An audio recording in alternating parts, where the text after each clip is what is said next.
Katy. Hi. Welcome to Dissonance Sessions. Yeah. Once upon a time, somebody called you the singer of sad songs on a happy instrument. Yes. That seems like a really simple statement, but I think it's pretty loaded. Yeah. It gets into a lot of how to bring how to raise up the subject matter of songs I write, which can be, pretty heavy, to making them an entertaining, beautiful package that people actually want to listen to. And I think I personally felt weighed down a lot by some of the songs I was writing, and I didn't feel that they would translate to audiences without kind of bringing down the room. And for me, you can't help but I see people doing the ukulele kind of shuffle. I see like guys in coffee shops, breweries, that I play kind of wiggling along. And it's like there's something very light and friendly about the ukulele that I think when you put those two things together, it was really transformative for my songwriting. Just made them seem more palatable. So when did you come to that? Pretty early on in playing the ukulele. And so I just really had a resurgence of songwriting that I hadn't had, for a long time. And realized, even when I sing a song about, some of the earliest songs I wrote were about my relationship with my brother, who's nonverbal. And I wrote this song pre-playing the ukulele. I had written a song about him. And when I put those words to the ukulele, it just made such a beautiful little kind of package that was like, this is a really heartbreaking song lyrically, and yet it's so upbeat and bouncy, and that didn't detract from the subject matter. It just like enhanced it in a way. I don't know, I just really fell in love with it, and I find it very interesting talking to other ukulele players, because many players that I've met took the instrument up because maybe they had an injury and they couldn't play the guitar anymore, or they were like literally bedridden and they just wanted something small and easy to like play. And so many people have really dark stories that brought this little instrument into their lives and just made them happy. A lot of people, pick it up so they can like not be lonely. They can join a neighborhood ukulele group and like play music, with their friends. And it's an interesting instrument. Like I always think it would be good to have a podcast. Like, why do you play the ukulele? Like everyone has these, I mean, it's just a very democratic instrument too. Like I think it welcomes people in to playing music. Well, it seems, when I look at them, they seem friendly and accessible. I know, they are friendly. And, it's funny because there's a backlash to that too, because, I know some people are like, it's not a happy little instrument. The ukulele community can really eat their own, when you start saying things like that, because you can play it in a very simple way and you can get very quick results, and play, hundreds and hundreds of songs with 2 or 3 chords. But that can detract from it being a real instrument. There are people who are masters of the instrument, and you can't kind of, sometimes it can be talked about as if it's just a disposable little toy. Well, when it's become a souvenir. Yeah, for totally. example, and people will buy the cheapest little, ukulele, and it sounds terrible. And then they're like, well, ukulele sounds terrible. Well, yeah, that ukulele sounds terrible. You can't probably buy a $10 laminate ukulele with a palm tree on it and think it's going to sound good. Like, it's not going to sound good. It's a serious instrument. Yeah, it's a serious instrument. So, and, I always... just feel like I'm really inspired by people that play it well, and I want to get better at it. There's a lot still like to learn for me personally on it. Tell me about some of your just growing up stories. Growing up in London, the youngest of 3.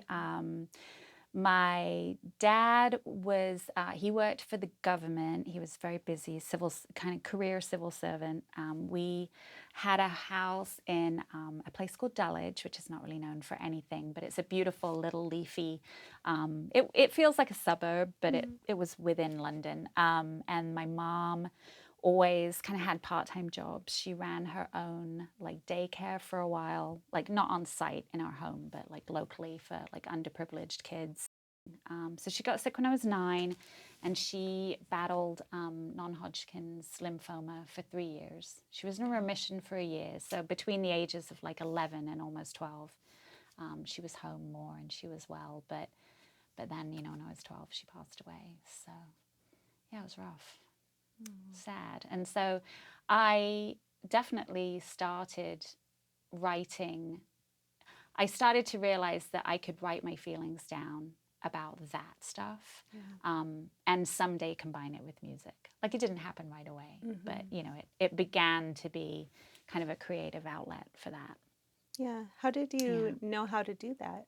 Or did it just I wrote a diary. right? I think that was the main thing, was that I would write a diary. But I did notice, like, there's huge chunks of the saddest, most difficult times in my life that I didn't write anything. And I've realized that I tend to just get really kind of within myself. Like, I learned early on in life how uncomfortable it made people feel to talk about a sick and or dying or dead parent. Like, all those stages. As a child, I saw people's faces drop or tense up or change the subject. And I very early on realized that I didn't want to make people feel bad. And so many times in my life, I felt like I was just trying to be like, oh, no, I'm fine. You know, when people would be like, oh, I'm so sorry. I always wanted to lighten that moment and make it easier for them, totally to my own detriment. Like, you know, yes, I needed, you know, maybe some support in that moment, but it's still a pattern that I battle with. Well, yeah, when you talk about the uke being Yeah, no, maybe I a know. more a friendlier way to deliver the sad message. To make it more palatable. Yeah. Because, you know, as a child, grieving, like, you know, it was kind of a double whammy, because not only did I just found like anytime I shared anything about my story, I felt like I had to make people around me feel less awkward about it. And then within our family, we didn't talk about it. You know, we didn't, to this day, I really haven't had a constructive conversation, you know, with my sibling about it. And with my dad, you know, I really tiptoed around it because I didn't want to make him sad, because everyone was grieving. It was like all of us were going through the same thing, and we were all kind of siloed dealing with it. And I remember looking at the dog she used to bring to school. I remember looking at the dog, and the dog would literally, it was this Springer Spaniel called Pepper. Pepper was a great dog. And Pepper would lay by the front door. In my mind, it was the whole year after she died. I don't know how many times the dog actually did it, but the dog would lay by the door and just howl. Oh. And I would think, the dog gets it. Yeah. The dog knows how to grieve. The rest of us are just like, we're fine. We're just and I think I really resented for many years that I thought other families all talked and leaned on each other. And, you know, it was very, like sitcoms, you know, they're all like, you work it out at the end of 30 minutes, you know. And as I get older, I realize that most families don't talk about difficult stuff. You know, so I stopped resenting what I didn't have. It was like, it's sad and nothing can take away from that sadness, but I don't really think a lot of people in a very healthy way communicate with their family when tough things happen, you know. Yeah. I think we all just deal with it the best we can. I don't know. Yeah, that's not, it sounds like it wasn't serving you very well at the time. No, and then another horrible thing happened, which is that I was bullied a lot at school. And literally that year, you know, it was the first year of the equivalent of high school. So, you know, that first year after my mom died, literally people would tease me that I was wearing my dead mom's clothes just to like make me cry. And if you cry, they do it more. And so I would often, that first year, you know, after she died, I would often just like leave school in the middle of the day. I was like, I can't be here. And, you know, my dad was at work. So it's just like, I didn't feel, that I had, any support. So I would go actually, I'd leave school and, I was being truant, so it was a bad thing, but I would just leave in the middle of the day if I couldn't handle it. And I would go to my best friend's mom's house because, she lived near the school. And she really was my refuge. I mean, to this day, we still have a really close relationship, and I'm so grateful for that family to kind of take me under their wing. And I would just kind of run away, and I'd be at her house. And then one day when I was being picked up from there by my dad, I heard my dad and my friend's mom talking in the garden, and I heard him say, I think she's just looking for attention. She needs to stop this. And that was years and years of, I still battle with that. I still feel like I want to talk about it, and I believe that talking about things is healthy and good, but being accused of using it for attention was such a toxic mix that I've spent years just spinning my head around that I felt that my dad, kind of judged me for it, didn't understand me, it absolutely hit the nail in the coffin of talking to him, about it. And as I've grown older, I've really understood how much he was grieving. I can't imagine. I mean, they were married for 25 years. They were happy. And then he suddenly is raising 3 kids alone. I mean, he had a lot on his plate. Yeah, he did. Yeah. And you needed him. I needed him a lot. And then, the next thing that happened was 5 years after that, he died. So, I really treasure those 5 years we had, but they were very difficult. I felt that I had to kind of fill my mom's role and keep him company. I felt like he was sad. He was sad. We both were. And intentionally, chase joyful things and try to make good things happen. Because I'm not naturally a sad person. I think, there's 2 sides.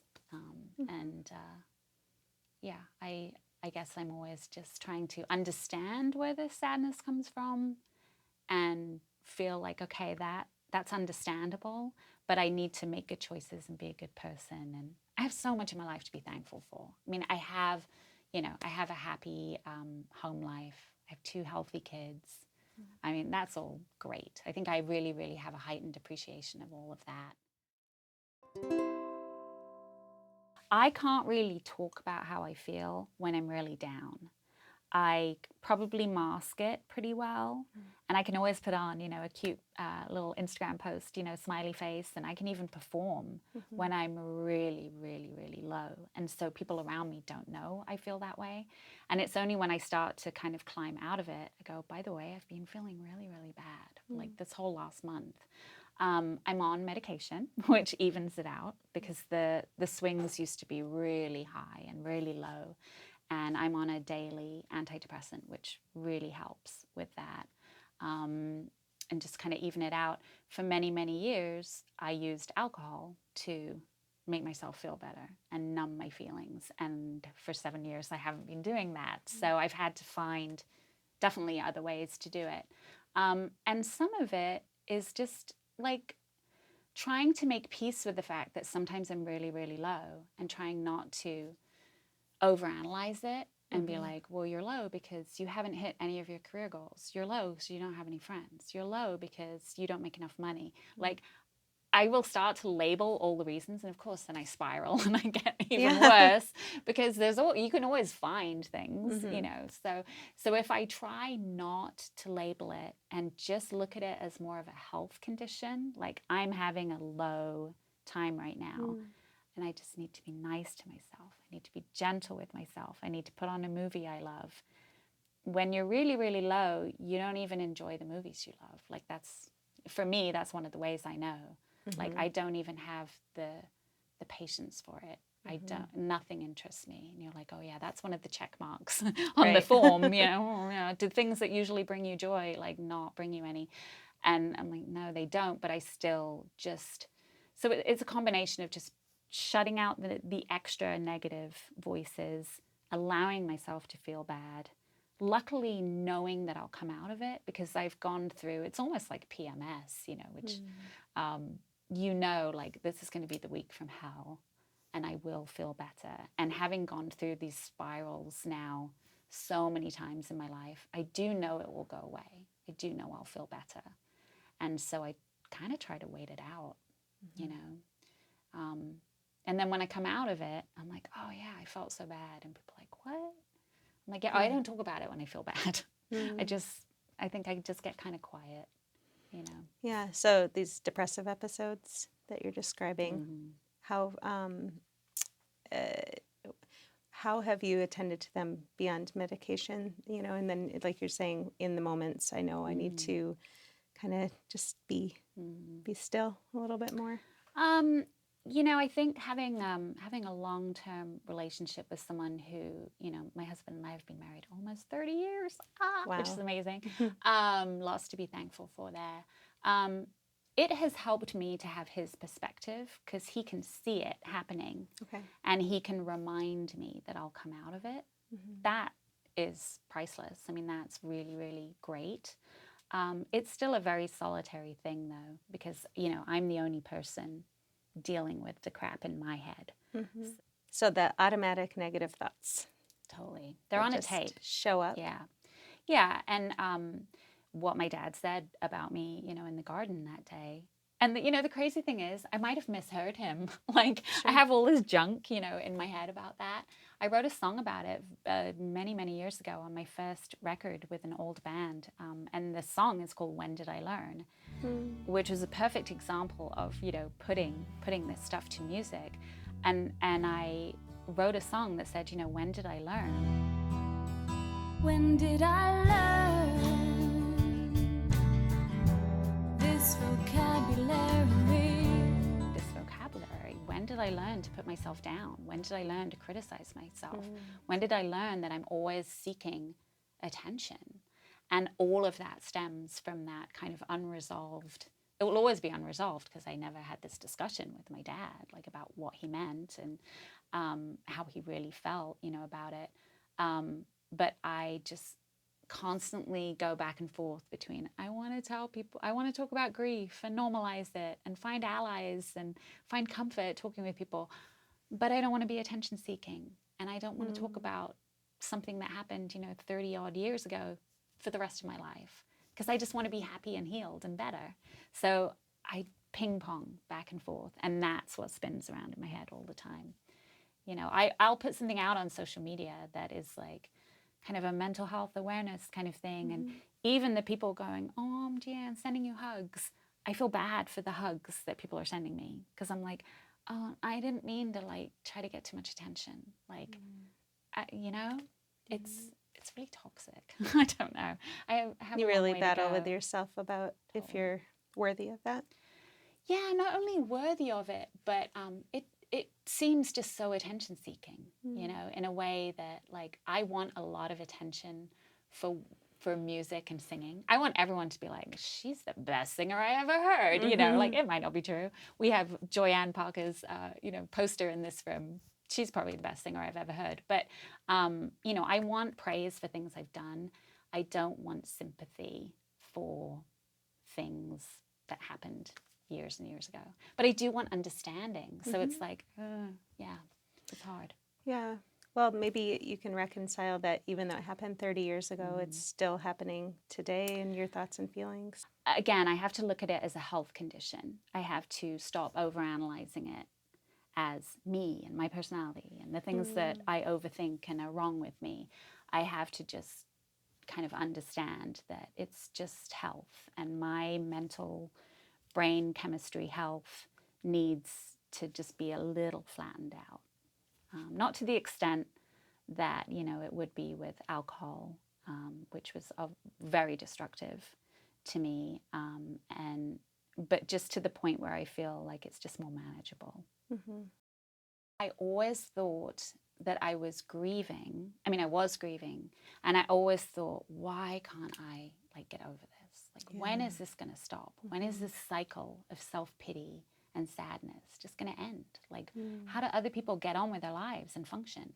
I felt very much like, I'm just broken. I'm just a broken person who will never be happy. And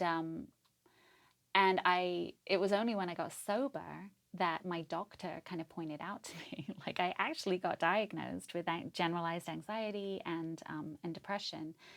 And I began to go through life sober with this diagnosis that then made me realize it wasn't always grief, it was depression.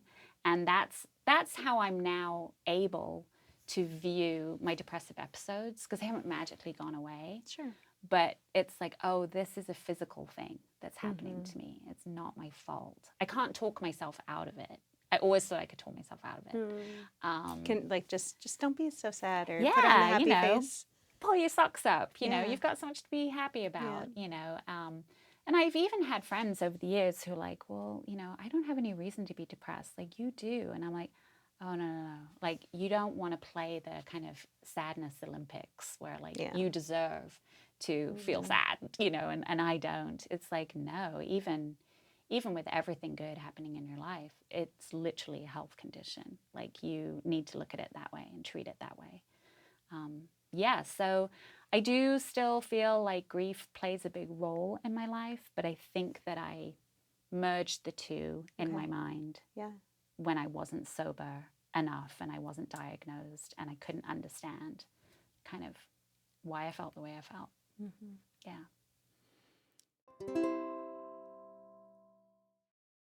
My relationship with alcohol wasn't really troubling until after I had kids and I began to spend a lot more time at home.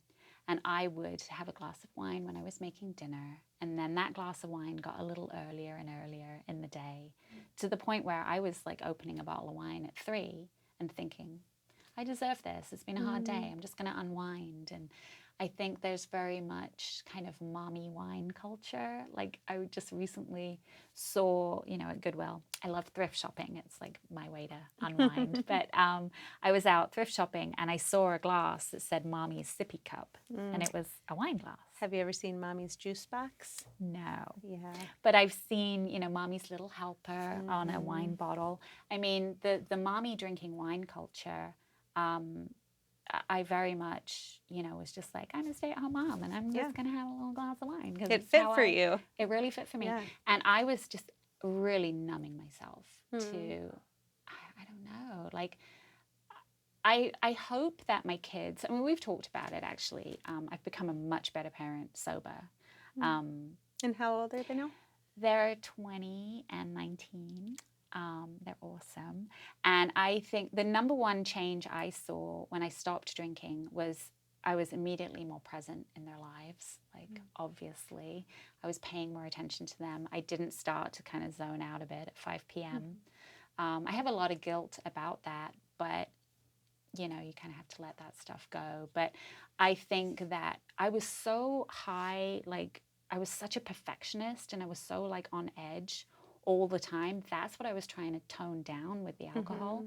And as a sober person, that edge kind of went away. And I think a lot of it has to do with kind of understanding yourself and being forgiving of yourself and being surrounded, like in the rooms, you know, with fellow people in recovery and hearing how much self-judgment and like self-loathing so many of us all have that, you know, it's like, you gotta let all that go. Like, you gotta treat yourself with compassion. And once you start doing that, I started to notice I was less of a high-strung perfectionist, because I kind of was more okay with, like, this is just, you know, we're just all doing our best. And like, I was a much more understanding and just low-key parent from that point of view. You know, because I was like, how can I demand perfection from my children if I'm just feeling like a screw up? And it was just like the whole dynamic of the household seemed to shift, you know. I don't think I was that, like, dragon lady. I don't know. I'm, like, describing myself as if I was, like, horribly intense, but I just felt so much pressure. Yeah. And the more I let that go, I think just the more, like, the entire family kind of relaxed. And I was really honest with my kids. They were young. I mean, you know, like 8 and 10, you know, years old or whatever, when I was really struggling with my drinking. And I was just like, you know what, I'm really having a hard time right now. I'm really sad right now. And I'm really trying my best. And all of those things, you know, I didn't want to ever, you know, talk to my kids at a level that was stressful or too much for them at the time. I tried to keep it age appropriate. But I think it very much, you know, made them realize, like, you know, they're learning at school, like, just try your best. And, and I was like, you know what, I'm just trying my best. It made me a better parent. Hi, Fiona. It's always good when a dog comes into the room. Yeah. Yeah, I think it's huge because our kids are, children are so aware. They're constantly observing, taking in information. Yeah. And if we don't share with them how to make sense of that, they're going to interpret it likely in a pretty poor way. Yeah. Or in a way that's not the full story. And Definitely. something that's really hitting for me is that between, you talked about how, you know, you had your mom from 11 to 12 back home again. Right around that same age. And then your dad was at the pub instead of with you a lot. And you decided to be with your girls intentionally, even when you were drinking still. Yeah. You decided to involve them in like your own well-being and showing them it was okay to talk about it. Yeah, showing them it's okay to talk about it and showing them that you can admit mistakes. Yeah. You know, I think that's big. And just being, you know, and I think that the majority of my drinking was kind of when they were in bed, you know. Yeah. But it wasn't always, you know. I definitely kind of slurred my way through quite a few bedtime stories, and that makes me sad to think back on that I wasn't fully present, you know, for some of those moments. But you know, you gotta let that stuff go, because it's like, you know, we came out of it, I think, really, really good, really strong. And I do think that my kids know there's a safety net where, like, I don't have any judgment for anything that they would bring to me or struggle with, because they've seen me struggle and they've seen me really vulnerable. How do you nurture her, your inner child? Well, you know, I think fully embracing the things that bring me joy is a huge part of it. Not caring what people think about it. Being in an ABBA band, I mean, literally is like little Katy singing in a hairbrush. I'm doing that, and like people are loving it, and I'm absolutely doing the kind of, you know, over the top fun music performance that I did in my bedroom. Like, no one appreciated it at the time, but I was crushing it, you know, when I was in my bedroom with my hairbrush. Doing that, you know, I make these little scrap mice. So like little, I do this little sewing project that I started, you know, in 2020. And, you know, I sometimes joke that, like, I play the ukulele, I make little scrap mice, you know, little mouse characters, and I sing in an ABBA band. Like, I do all the cool things. Like, no one does cooler stuff. And of course, they're all pretty nerdy. Like, they're pretty, you know, kind of funny little, you know, none of them are going to make me, you know, a big success in life, but they all in different ways bring me so much joy. And like, I just fully own what I love. You know, like, I don't like the term guilty pleasure, because I'm like, that labels that you shouldn't like what you like. Yeah. And I'm like, no, you should like what you like. You should love what you love. And just, you know, any time you have the opportunity to do that, just lean in and do it. And then people, you know, people will find you and tell you, like, I love that so much too. Like, and you can just bond over what you love, you know. I think that's one of the good things about social media. There's so much toxic, you know, stuff to it. But I think the ability to find and follow people that create and enjoy the same things you love to do is like a really fun part of it. So yeah, I just unashamedly just do things that make me happy. I love that about you. It's great. It's really inspiring. Good. I hope everybody watching this will go and do something they love today. So it's like, you know, because you really, you know, people so often say, like, you know, oh, when I was a kid, I used to have so much time that I just did this, this, and this. And it's like painting, riding your bike, like whatever those things were, like, there's no reason to not revisit them and do them. Like, life is literally too short to not do things that make you happy. Yeah. So I love doing that. And, you know, I will do them even when I'm not feeling happy. And it will bring me at least a little bit out of whatever I'm feeling. Sure. The show must go on. I don't cancel an ABBA show just because I'm having a bad time. But, for 2 hours, I'm singing and dancing in a wig and sparkly heels, and it doesn't make me feel worse, at least. Right. So even on hard days, those things help.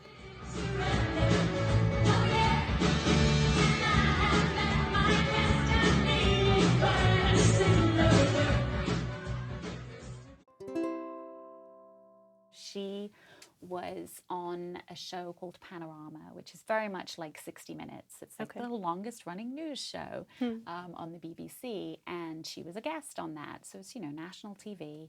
I remember going to our neighbors to watch it, and I think it was about 1982, maybe 1983, that she was a guest, and she was on because she was like a parent advocate of families with children with disabilities. So my oldest brother in the family, Peter, was born with cerebral palsy and a few other conditions, all kind of along with that, epilepsy. He's very severely disabled and nonverbal. And so, there she was, a young mom, her first kid, trying to raise him and, take care of all of his needs. And she was, very, very involved in kind of the larger disabled community. And so she was on to talk about that. And anyway, we didn't know the date that it was on. We didn't even know the year. We were just like, yeah, that happened. Every now and then over the years, I'd look on YouTube and be like, yeah, I don't even know what to type in. I can't find it. And then Panorama was in the news, and I saw it kind of trending on Twitter, like 2016, 2017. And I thought, well, it's still it's still there. It's still like going. It's still the longest running news show. So I reached out and said my mom's name, kind of early 80s that she was on. It was about, disability awareness. And the next day got a Facebook message saying, yeah, I'm one of the producers and we can send you that clip. And they could just send it to me. Like they found it. That was all they needed to know. And so I got this little clip, and literally it had been 34 years since I had heard her voice. And it was really jarring at first because I clicked on it and it was video too. So to see her face, to see her move, she was pretty puffy, from cancer treatment. She didn't quite look how I remembered. I definitely didn't remember her voice. She sounded a bit posh, which was like, that's weird because my mom was Welsh, and she didn't have a posh voice. But I think she was just posh because she was on TV. It was kind of like her posh telephone voice, And then the more she spoke, the more it was like, okay, that sounds like her. And I just watched it, like just again and again, like on my phone, just like, I can't believe I have this, and I was weeping. And being the people pleaser that I am, that was a hard story to tell. But I knew I was going to perform at an event that the theme was moving pictures. And I'm like, I could write about a fantastic musical, or I could write about something that really means a lot to me. Like actually seeing her move and speak on film is probably one of the most impactful things that has ever happened to me. So I should write a song about that. And that was a really heavy lift because I was like, I wanted to do the story justice. I wanted to do her justice. And I wanted it to then be catchy and melodic and, all those things. And so it took me probably 3 weeks, I think. But it's a good example of everything I try to do with my songwriting, which is really put truth into it and emotion and grief and real life. And then, try to make music out of that, which is then very healing to sing and share. And hopefully, there's one little sad weirdo out there who'll hear it, and go, wow, I feel that way too. Or that makes me feel better.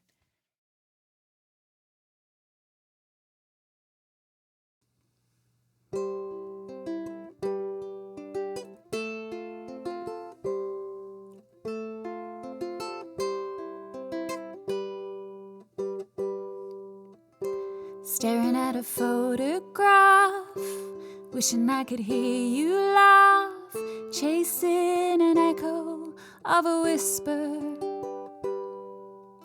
The voice that read to me each night was part of you that first took flight, been racing time to remember. In the mirror I still see your face. In the smiles of my girls you left a trace. After all these years without a sound, I was so lost until I found 40 seconds of film after 34 years of silence. A way to reel you in, pull you back from the distance. So much of my life I never had a choice, but I never gave up hope that I'd hear my mother's voice. I'd get to hear your voice again, over and over.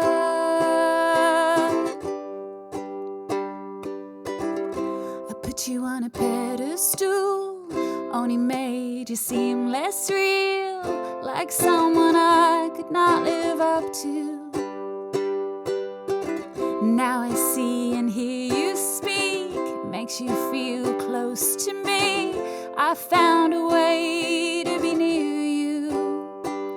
In the mirror I still see your face. In the smiles of my girls you left a trace. After all these years without a sound, I was so lost until I found 40 seconds of film after 34 years of silence. A way to reel you in, pull you back from the distance. So much of my life I never had a choice, but I never gave up hope that I'd hear my mother's voice. I'd get to hear your voice again, over and over, over and over, over and over.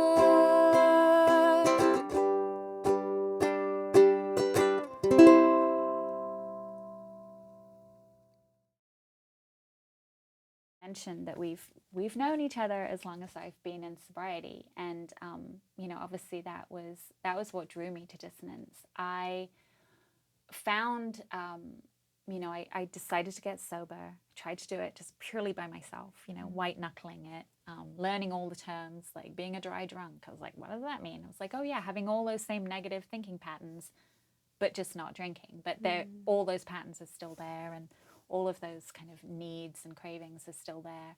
And I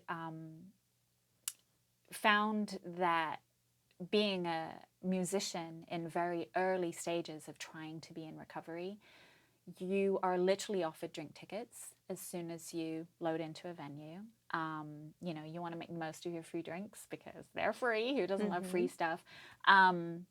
And I, put a little blurb out, kind of on Twitter, like, I wish venues would not pay us with drink tickets because I'm trying to quit, it's hard. And so the spouse of a current board member of Dissonance was like private messaged me, like, if you need someone to talk to, like maybe reach out.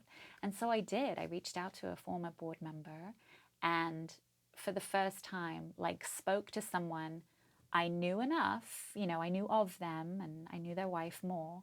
But for the first time, like I could really talk about all of my insecurities, all of my fears of being in early recovery, all of that stuff. And it was so welcoming and reassuring. And, they're like, well, I made all these bad choices and I did all of this terrible stuff. And they had built themselves, they'd gotten themselves out of it.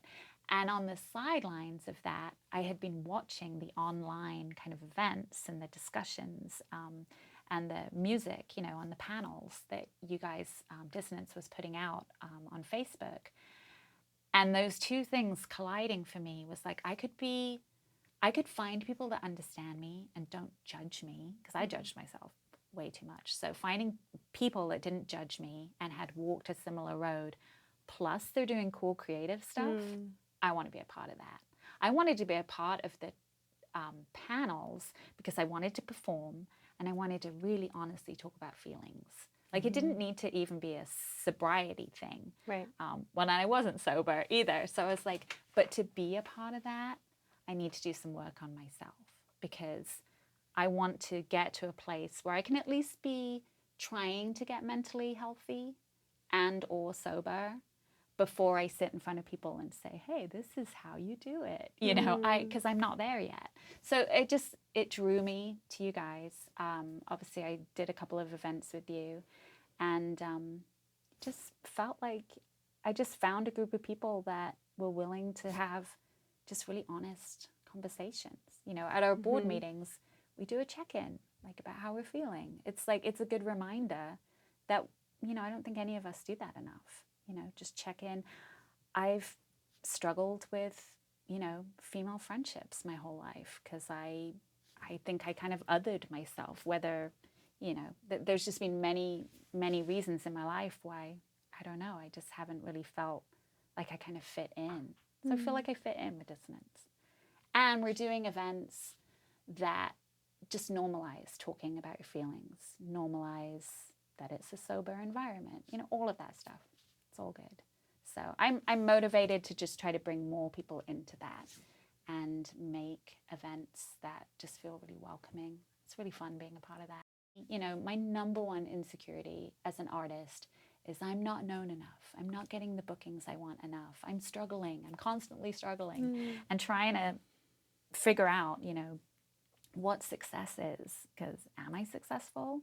I feel successful when I'm on stage and I'm crushing it.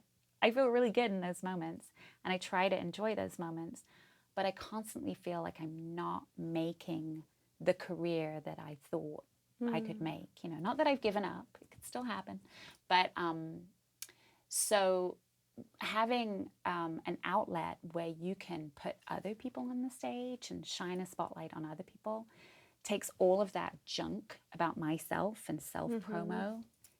It's the healthiest way I know to, like, just get rid of all of that self-doubt and just being focused on my own career by, you know, booking other events.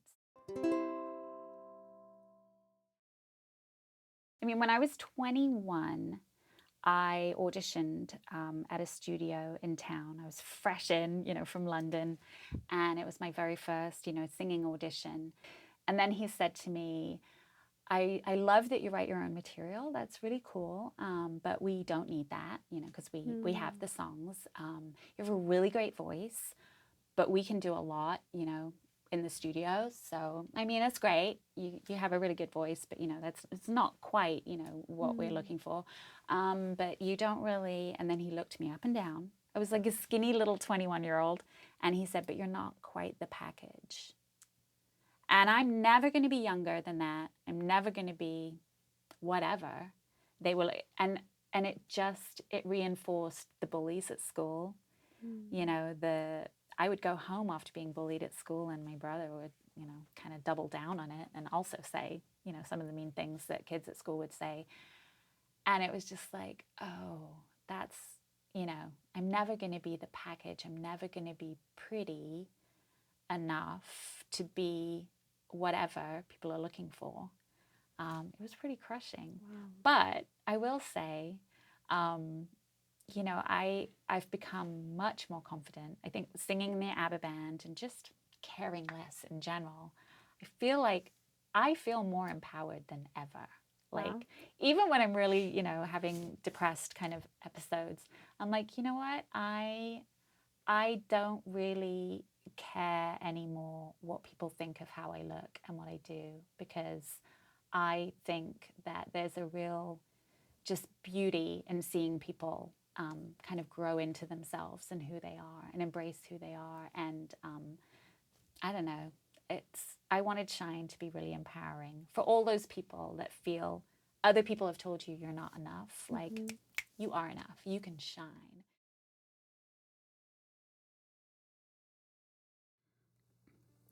Choices made in dark rooms with the same old boys club rules. Always closing the door, saying they don't need you anymore. It's time to shine. It's time to shine. Voices with all the power choose who to shower with their praise. It's tempting to ask the price. Don't wanna owe them my whole life. It's time to shine. It's time to shine.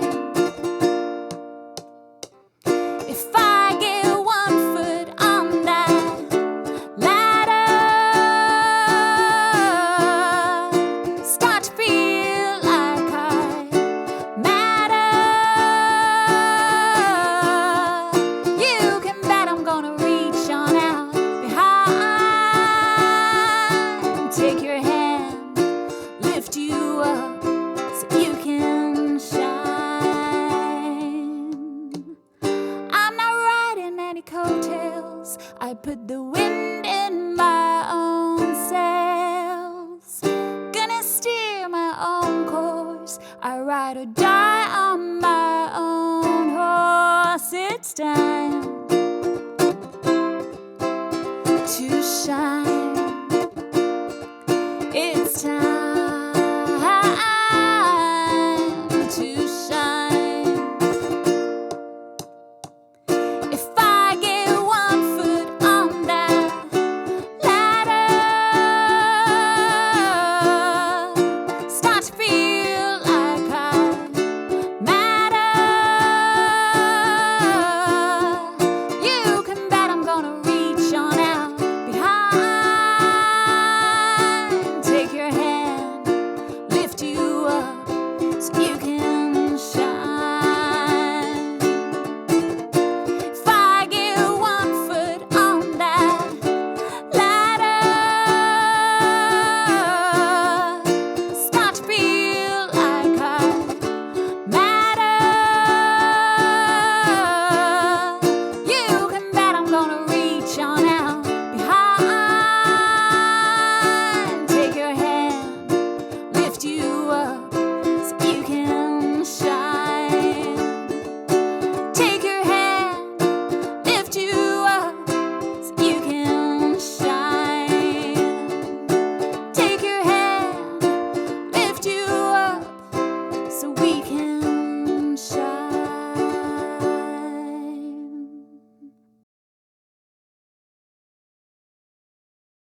My entire life, I kind of felt I was bumping up a little bit against the age that my mom was when she died. A lot of people who lose their parents young, feel that, I've learned. And I always thought there was kind of that expiration date. And I had to achieve everything. And I was always going to be a failure if I hadn't done whatever, like hit whatever goals by a certain age. And now I'm like well beyond that age. And I'm like, well, and like that's a big part of the very scary dark depression too, is that I didn't see myself at this age, which, it's complicated. But Do you want to say more about that? Well, I feel like there should be a warning on any kind of, suicidal ideation kind of discussion. I feel very grateful for the fact that so much of my depression and trauma and grief all stems from losing my parents, which is like an absolute wall to, I would never take myself out. Like I wouldn't want my kids to ever feel that. Yeah. So, but it didn't stop me not wanting to be around. It didn't stop the voices, the constant surge of feelings that people in my life would be better off without me. So it was almost like I literally felt like there was a wall between, I don't want to be here, But luckily, I would never act on that, because that would be the ultimate thing that then, you know, they're gonna suffer from all the stuff I suffered.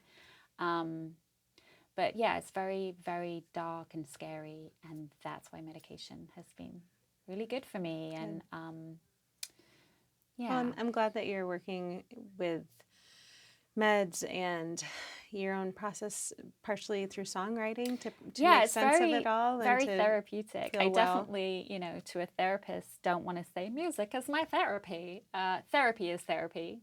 And so, you know, songwriting isn't, but it is therapeutic. And as a therapist, I'll say I use music Good. therapeutically. Yeah. And that has been with you your entire life, Yeah. before and after your mom's death, Yeah. and throughout.